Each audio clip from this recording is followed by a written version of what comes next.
Shalom Ubraha.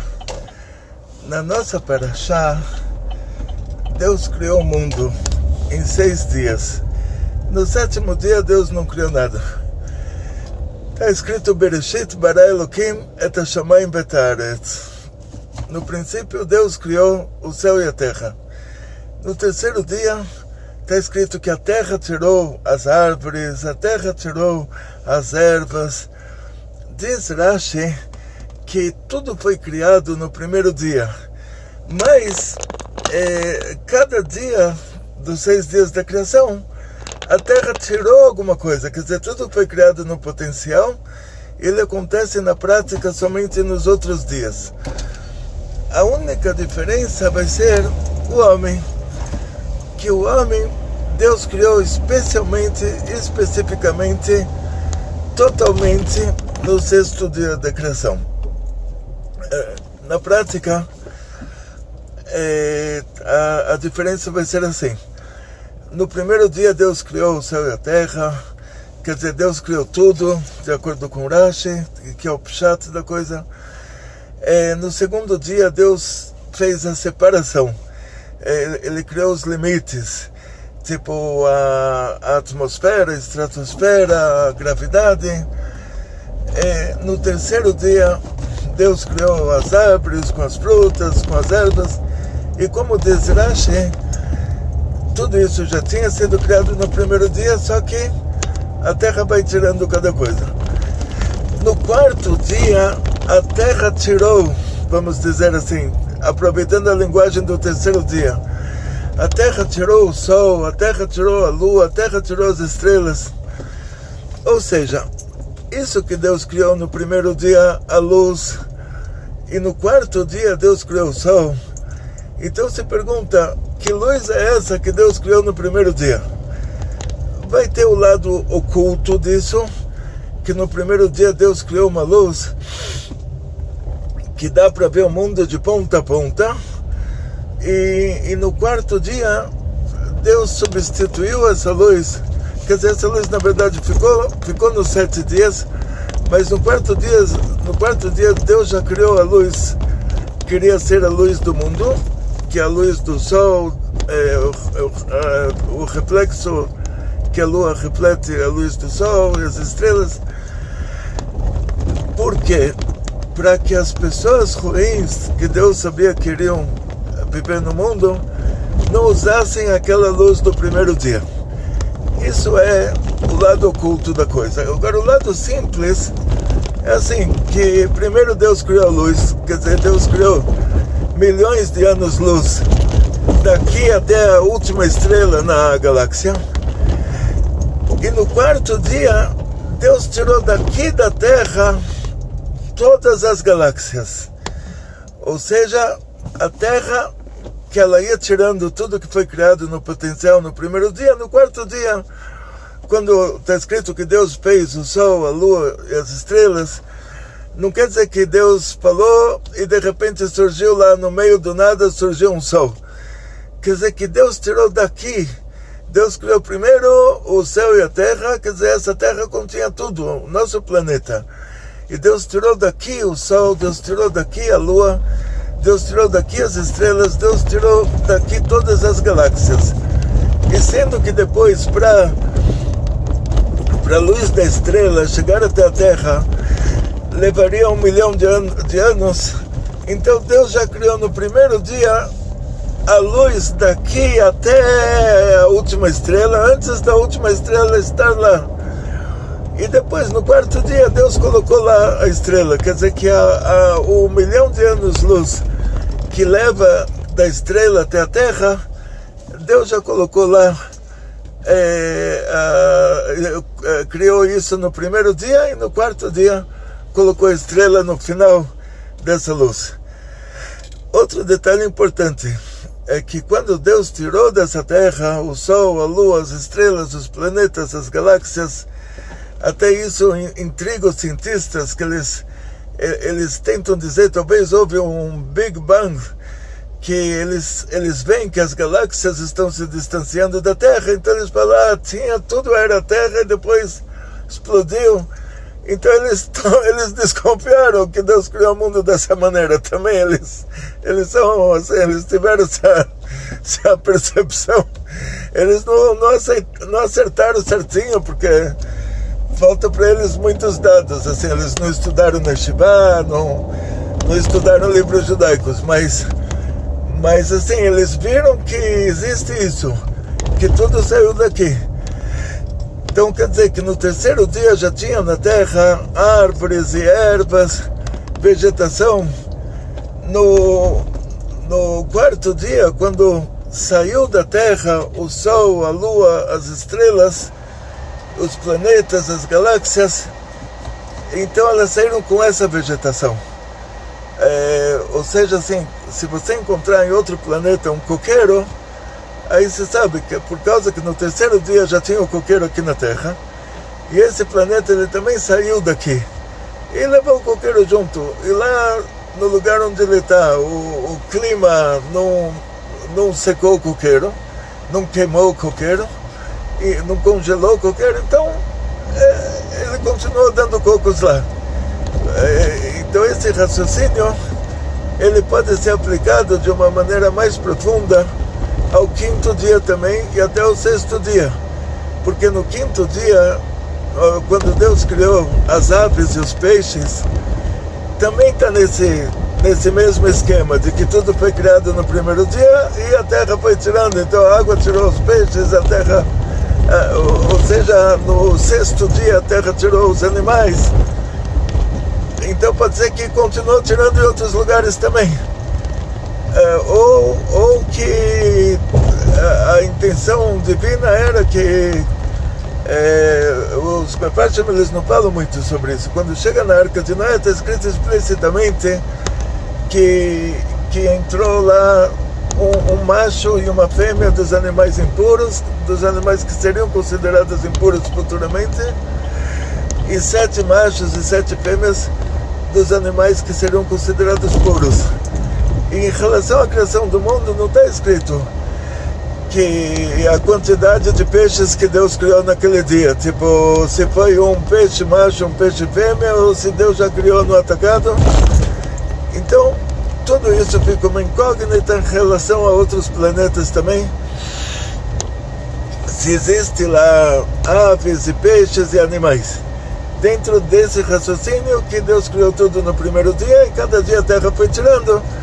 E sendo que os planetas saíram daqui, então pode ser que eles foram tirando lá também. Caso Deus tivesse criado vários peixes do mesmo tipo ao mesmo tempo, e isso não se aplicaria caso Deus tivesse criado só um peixe macho, um peixe fêmea, e eles se reproduziram. Mas uma única criatura nós sabemos que está totalmente fora dessa regra, e esse é o ser humano, Adão e Havá. Quando Deus criou o boi, criou um boi e criou uma vaca separadamente, mas foi tudo naquele esquema que Deus criou no primeiro dia tudo, e no sexto dia a terra tirou o boi, a terra tirou a vaca.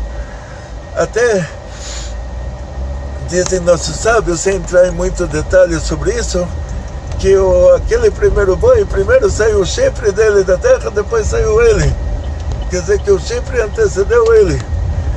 Agora, no caso do ser humano, nenhuma dessas regras anteriores se aplica. É como se Deus tivesse criado o mundo novamente. No sexto dia, Deus pegou a terra que ele criou no primeiro dia, fez um homem, soprou, está escrito a linguagem soprou, colocou nele uma alma. Por que está escrito a linguagem soprou? Se Deus está muito acima de qualquer assunto material, como a gente pode dar um exemplo material em relação a Deus? Como uma vez eu contei numa das nossas aulas, que imagina uma pessoa que foi fazer uma viagem paradisíaca, foi para o lugar mais bonito do mundo, e os brasileiros vão falar que é o Brasil, né? Então aí essa pessoa volta, ele se encontra com uma menina que nasceu cega, nunca viu nada. Ele começa a contar para a menina: olha, eu estava lá numa ilha e tinha um coqueiro muito bonito com folhas verdes. A menina está na cabeça dela preto, mas preto igual a preto, ela nunca viu nada, na cabeça dela está tudo preto.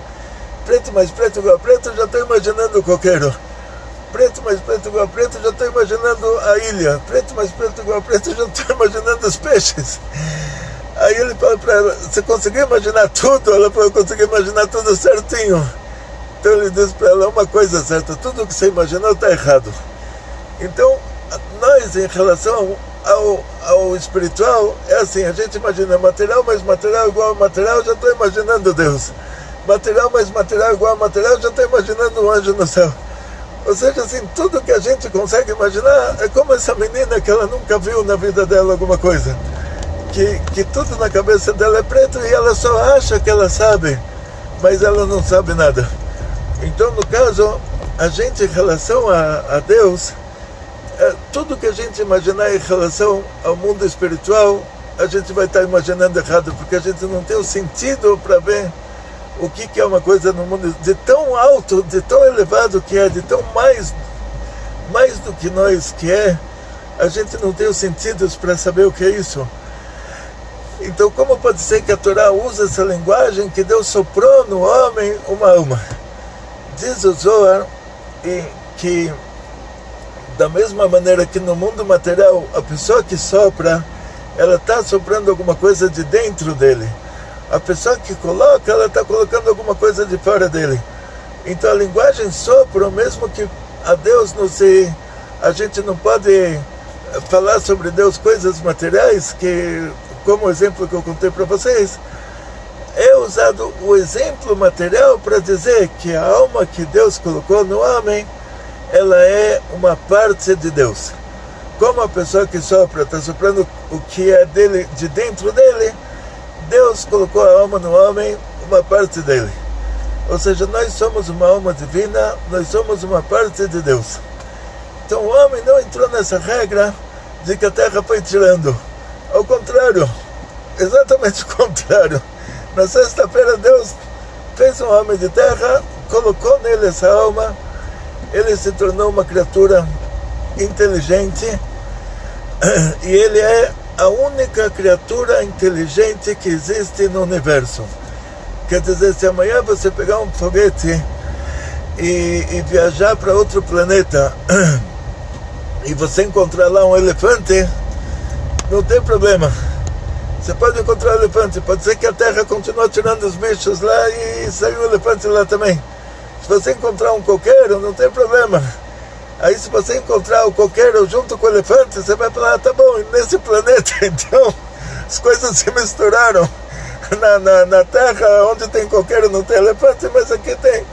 Tudo pode ser, tudo. Só não pode ser uma coisa, você encontrar uma criatura inteligente. Estou falando sobre criatura material. Não estou falando sobre anjos, estou falando sobre criatura material. Criatura material só existe na Terra. E se alguém um dia viu um disco voador e desceu lá um marciano e conversou com ele, pode ser uma revelação de demônios, alguma coisa assim. Uma criatura espiritual negativa. E aí, dependendo do caso, poderia até ser um anjo também. Poderia ser até uma criatura espiritual do lado bom. Só que uma coisa é certa, a criatura material não era. Não existe explicitamente vida inteligente em outros planetas. Pode ter lá animais, aves, peixes, vegetais, tudo. Vida inteligente só tem aqui na Terra. E agora a nossa paraxá nos conta que aparece uma cobra, e a cobra é mais inteligente do que todo mundo, Deus me livre. Mais inteligente do que a Eva, mais inteligente do que Adão. Ela consegue passar a conversa em todo mundo, ela fala hebraico fluentemente. Deus criou o mundo em hebraico, né? Lashon HaKodesh, língua santa. Deus não falou Fiat Lux, Deus falou Yehi Or. A cobra chega, ela sabe falar hebraico melhor do que todo mundo lá. Ela consegue passar a conversa na Eva, consegue passar a conversa no Adão. E ela era tão inteligente que ela já tinha até a resposta pronta. Quando Deus pergunta para Adão, por que você comeu a fruta proibida? O Adão fala, a mulher que você me deu. Quando Deus pergunta para a mulher, ela fala, cobra. A cobra tinha a resposta pronta, o Adão e a Eva não tinham resposta pronta, cada um jogou a culpa no outro. A cobra, se Deus perguntasse para ela por que você deu para Eva a fruta proibida, ela ia falar, Deus falou para não comer, e uma cobra falou para comer. Eles tinham que ouvir quem? Eles tinham que obedecer quem? Tinham que obedecer a cobra. Então o que eu tenho culpa? A burrice foi deles, né? Então Deus não perguntou nada para a cobra, Deus deu um castigo para a cobra.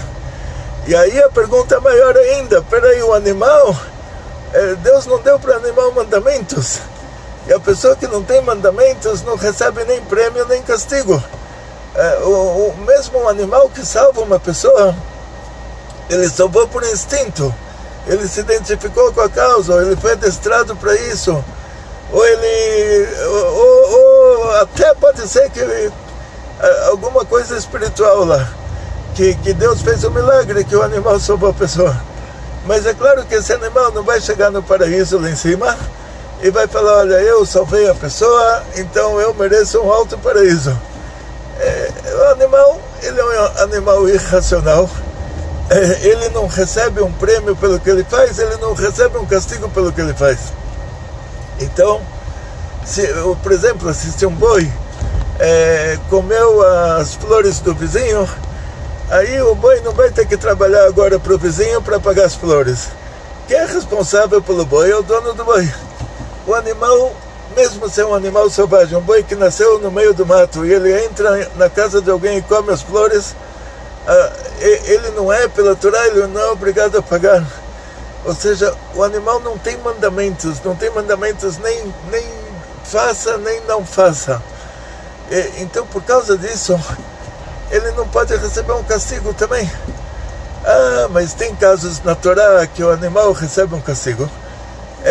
Por causa que tinha uma interação entre o homem e o animal, e não seria bonito dar um castigo para o homem sem dar o castigo para o animal. Caso, tipo, teve lá uma relação entre um homem e uma vaca, alguma coisa assim. Agora, na prática, o animal, por si só, ele não recebe castigo. E a cobra recebeu um castigo. Então, a gente vai para o Zohar para resolver esse problema. No Zohar tem uma discussão entre os sábios do Zohar. Um deles diz que a cobra é um simbolismo. Ela está simbolizando o Yetzer Hara, está simbolizando a má inclinação. O outro diz que não, está escrito na Torá, cobra era cobra de verdade. Aí os dois sábios, eles discutem e eles resolvem conversar com o Rabbi Shimon Bar Yochai, o maior de todos os tzadikim da época, o maior cabalista, o autor do Zohar. Eles perguntam para o Rabbi Shimon Bar Yochai, essa cobra, a gente está vendo que ela não está na regra geral a gente está vendo que ela é uma criatura inteligente, ela já existe antes do homem, e ela está um pouquinho fora da regra aqui. Então será que isso é uma história verdadeira, ou será que isso está querendo dizer, está querendo se relacionar ao Yetzer Hara, está querendo dizer que Deus já criou o ser humano com o Yetzer Hara, que dá para ele essas ideias malucas? Ou era uma cobra de verdade? Se era uma cobra de verdade, já existia uma criatura inteligente, então tem outra criatura inteligente antes do ser humano? Os dois perguntaram para o Rabbi Shimon Bar Yochai. O Rabbi Shimon Bar Yochai falou, em primeiro lugar, era uma cobra material, era uma cobra de verdade. A gente sabe que isso que está escrito, depois que Deus tirou da cobra os pés e as mãos, deu todo aquele castigo para ela, era uma cobra que ela se parecia com o ser humano, ela poderia ter uma relação até com o ser humano, poderia se relacionar. E de acordo com o Pshat, a cobra, ela viu Adão e Eva se relacionando e ela queria a Eva para ela. Tipo, ela teve... Só que, diz o Rabbi Shimon Bar Yochai, e aí a gente entende todo o lado inteligente da cobra, de onde vem toda aquela astúcia, toda aquela esperteza, de onde ela consegue falar, explicar. O Rabbi Shimon Bar Yochai, ele falou, era uma cobra material, mas que baixou nela um anjo do lado ruim. Esse anjo, ele é o anjo do Esav, ele é o Yetzer Hara, ele é o anjo da morte, ele é o Satã, ele é o pacote completo.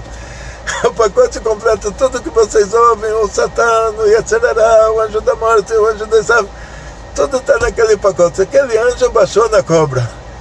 E agora ele se apresenta para Eva, ele sabe que conversando com Adão não vai dar em nada. Ele sabe, olha a inteligência da coisa. Ele sabe que a mulher convence o marido com facilidade. Então ele dá em cima da Eva para que ela convença o marido com facilidade. Então ele chega para Eva com toda aquela esperteza, com toda aquela sabedoria que a Eva não tinha. Ou seja, ele era um anjo verdadeiro. E ele fala para Eva, olha, eu ouvi falar que vocês não podem comer fruta nenhuma. Aí a Eva falou, não, é só uma fruta. Você vê pela conversa entre eles, a negociação entre a cobra e a Eva, você vê que a cobra é uma criatura muito mais inteligente e experiente do que a Eva. Mas a Eva podia falar não.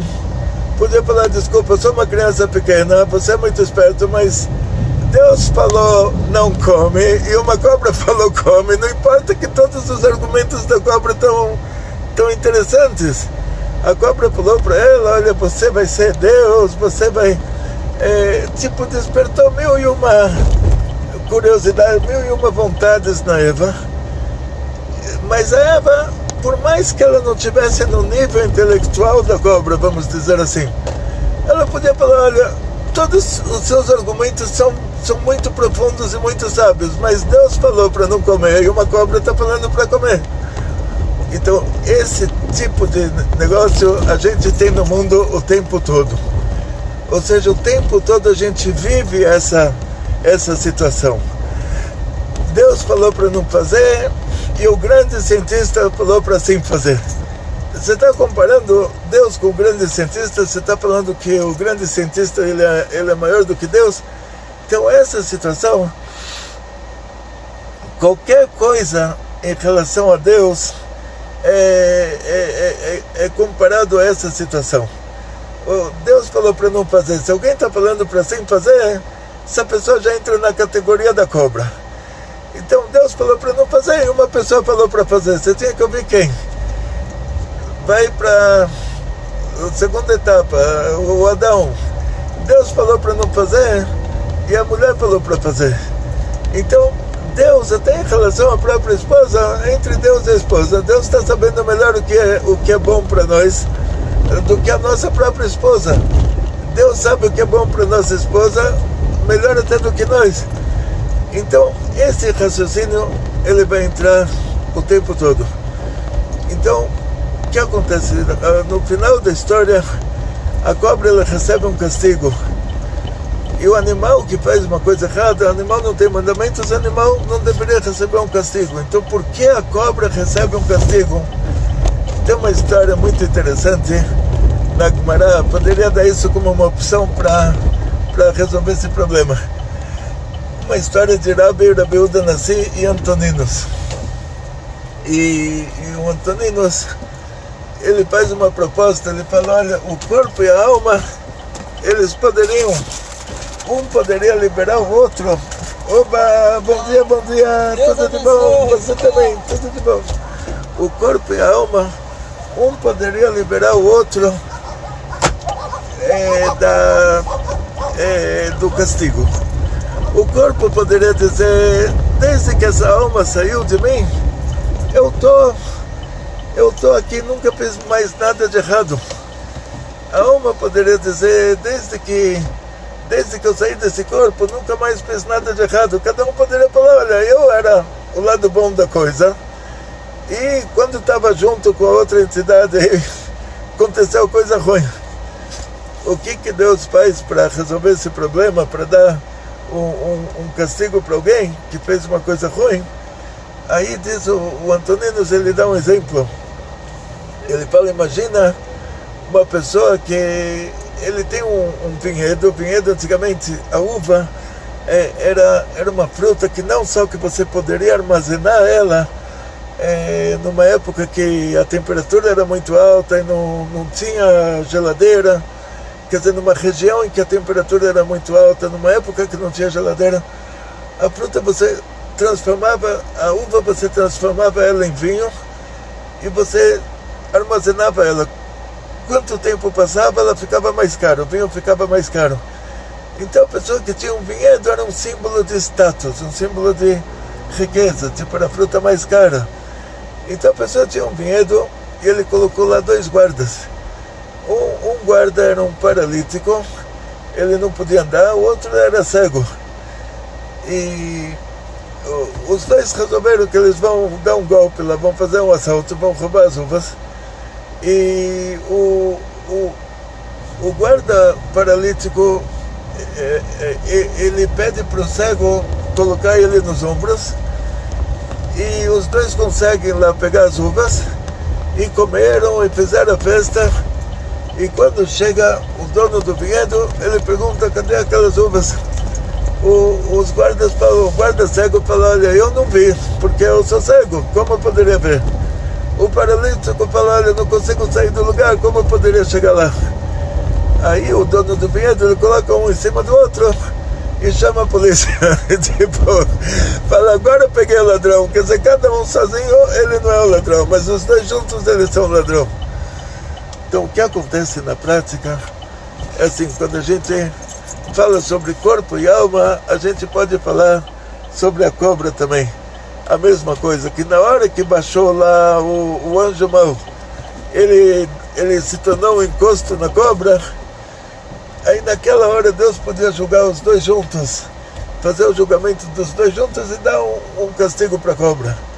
Isso é uma possibilidade, assim, a gente tenta dar opções, assim, como poderia resolver esse problema. Claro que o nosso assunto aqui não é o castigo da cobra, o nosso assunto é o que isso tem a ver com a gente, onde a gente entra nessa história. Então a gente entra nessa história que todo esse raciocínio de que Deus falou para não fazer e a cobra falou para fazer, a nossa parte aqui é essa. Quer dizer, quando Adão fez a coisa errada e Deus perguntou para ele, será que você comeu aquela fruta daquela árvore que eu pedi para você não comer? O Adão tinha que falar, olha, desculpa, você acabou de me criar, estou pegando experiência, então, tá bom, fiz uma coisa errada. O que tinha acontecido lá? Como ele fez essa coisa errada? Ele, na verdade, não tinha Yatzerará, ele não tinha uma má inclinação. Como ele pode ter feito uma coisa errada? Então lá ele fez um erro de avaliação. A Eva fez um erro de avaliação. A Eva ouviu os argumentos da cobra, ela avaliou a situação errado. O Adão ouviu os argumentos da Eva, avaliou a situação errado. Depois que eles comeram aquela fruta, depois disso, tudo que eles fizeram errado foi por uma má inclinação. Aqui eles ainda não tinham essa má inclinação. Eles avaliaram errado a situação. Então o Adão podia falar, olha, fiz um erro de avaliação. Me desculpa dessa vez, eu prometo que da próxima eu vou me esforçar mais.